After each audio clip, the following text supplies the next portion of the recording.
Alright, let's get the bullshit. No Sony, no esports. I just want a list of your grievances, starting from the first thing that you can remember. Well, I guess if it was the first thing I can remember, it would probably be Birdie's chain clipping through his body, Ken's face, and the banana hair. Probably. What do you mean? Okay, why does Birdie's chain clip through his body? Why does Ken look like some weird Latino frat boy? Why is there no arcade mode still? Why did the story come out like literally 4 months after the fact? And why is it that every time I go on ranked, I literally get matched up with literally anybody at any time, no matter what rank they're at? Well, not everybody in the vanilla cast looks bad. I mean, Dawson probably looks the best that he's ever looked. And really, outside of the characters that you mentioned, I would go as far to say that almost every character in the vanilla roster looks like the best incarnation of that character yet, assuredly in 3D. And if you look at the Season 1 DLC, a lot of them look even better than those good Season 1 characters. Yeah, outside of Guile's lifeless gaze of despair. Do you remember the first Street Fighter V major at Final Round when Infiltration won, and all he could do was look at Hans and be like, "Where's Alex? He's been late for forever." And all the Capcom reps could do is just be like, "Please understand."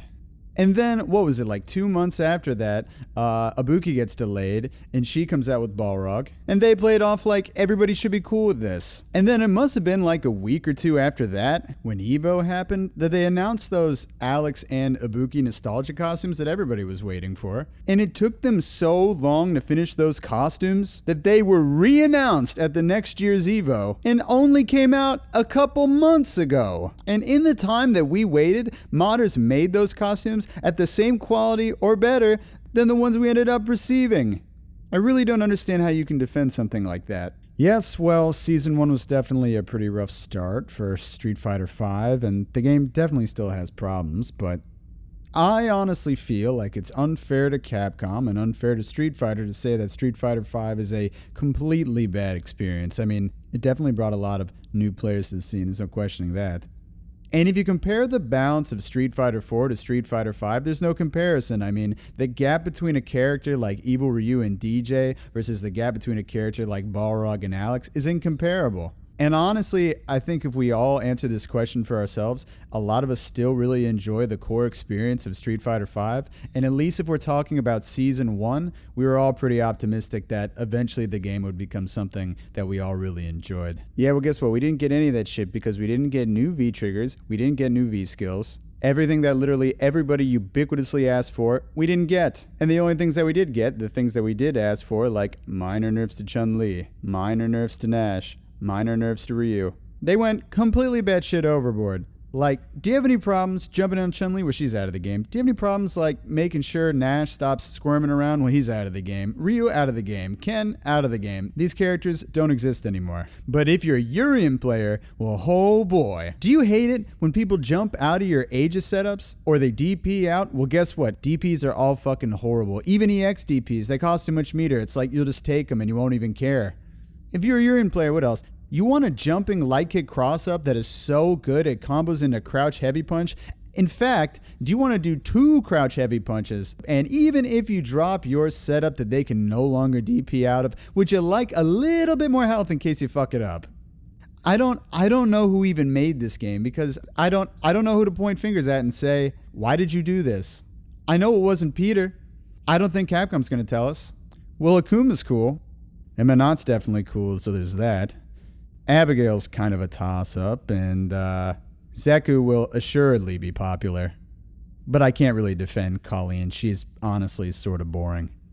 You know, I like the idea that Balrog and Urien and Lore, despite how kind of cheap and Vortex they are, they at least got their one chance to shine, because I think every character should have at least one iteration where they're pretty good so that they do get explored and get tried the way they should be. But to be honest, if I'm being real with this, there's really no reason to be interested in Season 2 outside of Punk. Exactly right. And then it's like, okay, well, Marvel gets announced and everybody's like, if Street Fighter V is bad forever, Thank God at least Marvel is coming back and Mega Man is finally going to be in a Capcom fighting game again. And we talked to the devs because we're concerned and we're like, hey, can the X-Men be in this game? Because we know Disney are a bunch of dickheads and they don't like anything that anybody does that makes anybody happy. And they're like, yeah, sure. And then the game comes out and you look at the character roster and you're like, all of these characters have been in Marvel Cinematic Properties recently. And I don't see Wolverine. I don't see Phoenix. I don't see Magneto. Where'd they go? And then the freaking reps over at Capcom are just like, it was because of the story. They weren't good enough for the story. Because, there haven't been any good stories with the X-Men or Deadpool in them, Can't think of one. I suffer from brand-related short-term memory loss just like everybody else who bought this game, apparently.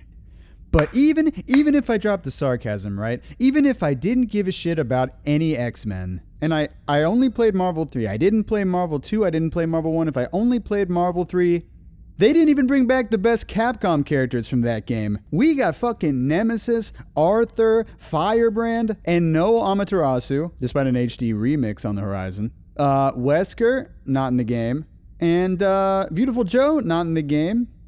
Fucking Phoenix Wright is like the 4th most requested character, not in the game. Guy, you have to be realistic about this, okay? Marvel vs. Capcom Infinite isn't a game that's supposed to exist, okay? Disney or Marvel or whoever, they killed Marvel 3 way before people were tired of playing it, okay? No available DLC, killed all the disc and downloadable versions so you couldn't even find the game, and we didn't even get a version on modern consoles until like literally the day that Marvel vs. Capcom Infinite was announced. So by some miracle or something, somebody at, I assume, Capcom convinced Disney to change their opinion on Marvel 3, probably by saying, hey, we'll do Marvel, but we'll do it with Marvel Cinematic Universe characters only, not with the characters that you don't like, and possibly we'll run it as an esport and run it on one of your channels. I mean, do you honestly think that Capcom, the company that made Magneto and Doctor Doom and the X-Men, the core part of almost all of their games, do you honestly think that they would make a game that would leave all of those characters out explicitly just for like, I don't know, because it would be hilarious, because it would be a super funny joke for all these players? Honestly, I wouldn't put it past Yoshinori Ono. No. And if they are thinking that it's probably up in the air whether or not the X-Men could come back, and there is still the possibility that these characters that Disney doesn't explicitly need are going to come back, then they can't just flat out say whether or not the X-Men will or won't come back. Because if they can't come back, then immediately the question becomes, then where are they? They're going to come back, all right, as DLC with a $5 price tag and financing options and a new mortgage for me to take out so I can buy a couple more years of character passes and season passes, background music, and new stages and new costumes. Everything's $5 or $4.99 or $8.95. You know how Capcom works. Because all of these microtransaction things worked out so amazingly well for Street Fighter Cross Tekken. They worked out so amazingly well that Tekken Cross Street Fighter never came out. Guy, that was a completely different issue entirely, okay? That was Capcom literally hiding characters on the character select screen so that we would have to pay for them 2 times. And it was the stupidest, worst advised decision that they ever made, that the fact that those characters had to be literally added into an older game is the biggest testament to that. No, Capcom is still finishing their characters, except they're doing it one microtransaction smarter this time and remembering, gee, if I want to lie to the entire consumer base about what characters are finished, I better make sure to not put those characters on the disc already. I mean, how stupid do you think I am?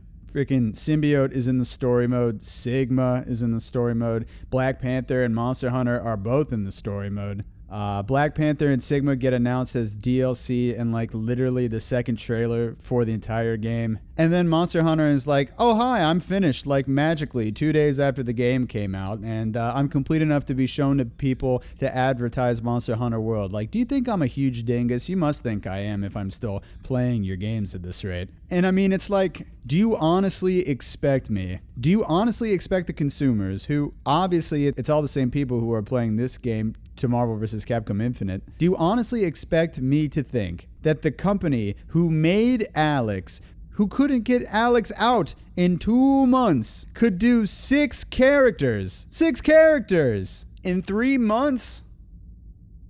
3 months? Get the fuck out of here. Either A, we're paying for these characters again, or B, all of these characters are horribly, horribly unfinished, and they're going to discuss me at every opportunity, just like every time I have to look at or play as Spencer. Or C, Capcom wants to make sure that they're not going to mess up with these characters because this is their only chance to turn around public opinion on this game and making them be out before Dragon Ball comes out. That's transparently what this is about, okay? Now, I'm going to be honest, it is pretty sketch that these characters are coming out at the time that they are being released. And realistically, they probably were being developed for a long time internally and are now just sort of kind of being finished. But Capcom has been more transparent lately. You know, they did acknowledge that we had problems with Dante and Chris and Chun-Li's faces, and they fixed them. Recently, they acknowledged that the Spider-Man Infinite is indeed in the game, and it's not like the old Capcom where they just let things sit around until a year later where they don't do the thing that you ask them to do. They're actually paying attention to what people are asking for, okay? And seemingly with Street Fighter V, with all the leaks we've heard about Season 3, how there's going to be new V-triggers, and there's going to be new V-skills, and there's going to be a new story mode, and there's going to be arcade mode, finally.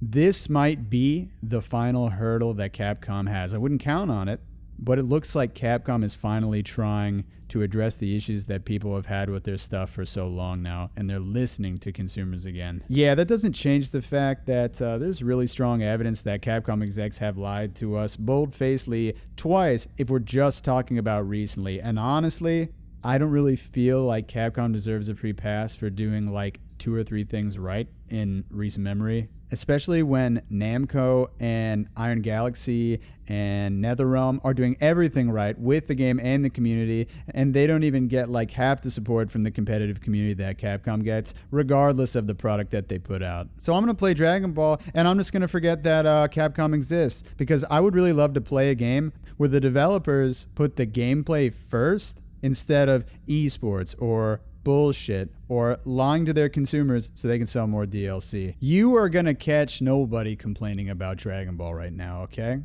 I will be playing that game. I will also be rioting if Beerus and Master Roshi are not in the game, alright? But we all know that when the smoke settles, Marvel is Marvel and Street Fighter is Street Fighter, and there's no replacing them. And you can tell me if I'm lying, but I can swear to God I can remember you saying things to the effect of, I don't want to play NRS games because I don't like Armor in the Neutral. And I don't want to play anime games because anime games are too hard. And I don't want to play Smash because Smash is not a real substitute for a fighting game. And I don't want to play Pokken or Killer Instinct because I don't want to buy those consoles. Am I wrong? Am I making this up or something? These things are all true. History has proven that there is literally no substitute for Capcom fighting games, okay? And if these games die, or more specifically Marvel vs. Capcom and Street Fighter V kills them, and the whole esports thing goes down in history as a failure, and unless magically Capcom's dead remains are not purchased away by a company that is exclusively interested in making pachinko machines, these games are going to die, likely for a long time. The same as when Street Fighter 3 killed them last time, and by default, every other Capcom fighting game property. I mean, do you remember what happened to Sega when they tanked? Have you seen any really cool or interesting Sega games in like the last decade? Any? At all? So does Capcom deserve to die? I mean, should we really give them another chance to turn it around and fix all the problems we've had with these games? Or should we just move on to another game and let Capcom fade away and maybe come back in another decade with yet another spin on the fighting game experience? I don't know. What do you think?